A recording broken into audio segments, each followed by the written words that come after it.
Kickstart Your Coaching Edge podcast, where it's all about getting real around all things coaching. And what we know for sure is that what got you here won't get you there. You can't see the spinach in your own teeth. And finally, hang on, because this one's really deep. Once you realize that you are the traffic, everything makes complete and unadulterated sense. You know, Karen, as we shared in last episode of our podcast, we've been on the road this past... On the road again? There you go. Yes, on the road, and we've been in planes and hotels and watching different things. And so I want to talk about the documentary we watched on Sheryl Crow. All right, let's talk about it. So we were in Colorado, and we were able to stream it in from the hotel room to be able to see the show. And it was obviously all about Sheryl Crow. And it was really good. Because it would be weird if it wasn't. It would be weird if it wasn't. And it was a really good one. And one of her songs, If It Makes You Happy, the line is, if it makes you happy, then why the hell am I so sad? And I love the whole song. I think that it just is a very compelling song. It pulls you in and sort of makes you think, like, what's behind that line and what does that really mean? So obviously I did a little bit of research, and she was working on an album with another person, and his last name is Trott, T-R-O-T-T. And he started out the song and was writing about it. And basically Sheryl worked the words around it because she had just sold millions of copies of her first album, had a huge success from it, and she still wasn't happy.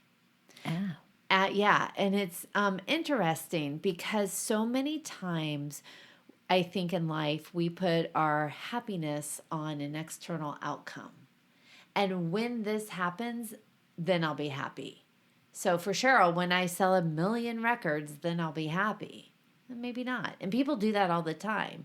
When I'm in a relationship, then I'll be happy. When I lose weight, I'll be happy. When I, make X amount of money, then I'll be happy. And it's that, when this happens, then this will happen. When the reality is we can be happy right now as we're on the road to some of these accomplishments. Jen, it makes me think, like, years ago I read, I don't know, there's something floating around on the internet about, like, the train ride, and that there's different stops that people have. And it's like, okay, and the next stop, if you're waiting for that next stop, whatever, when I graduate from high school, I'll do this. And the next stop was, well, wait, I'm going to wait until I graduate from college and I'll do this. And the next stop was like, okay, well, when I get, married, I'll have this.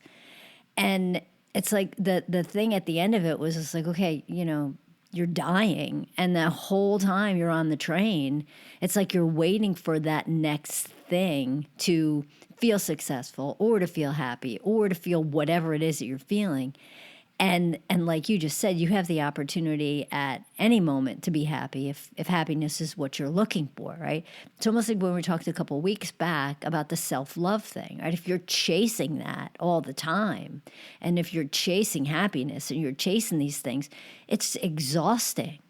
So knowing that you have those things, it doesn't mean that things are easy. It doesn't mean that there's, we kid around about rainbows and unicorns. But if you can find happiness in the moment, it's you don't need to put things on hold. When you talk about the train, what I hear in that is that we live our life by milestone moments. Yeah.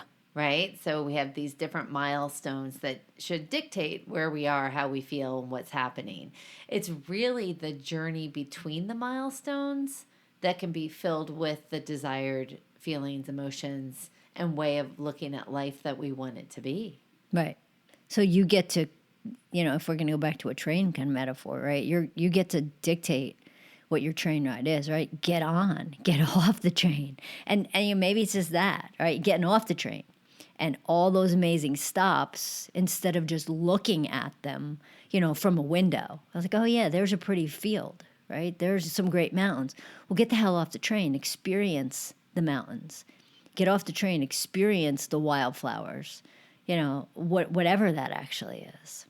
I was looking up, and I was reading an article on American songwriter that was interviewing Crow about if it makes you happy, then why am I so sad, etc. And at the very end of the article, she said, I think there was a time when I was younger that I was convinced that I had to be suffering.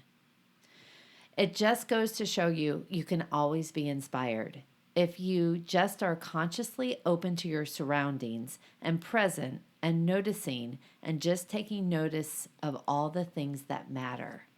And I think that is the way we end this one. Absolutely. Bye. Hey, everybody. Thanks for listening to the Kickstart Your Coaching Edge podcast.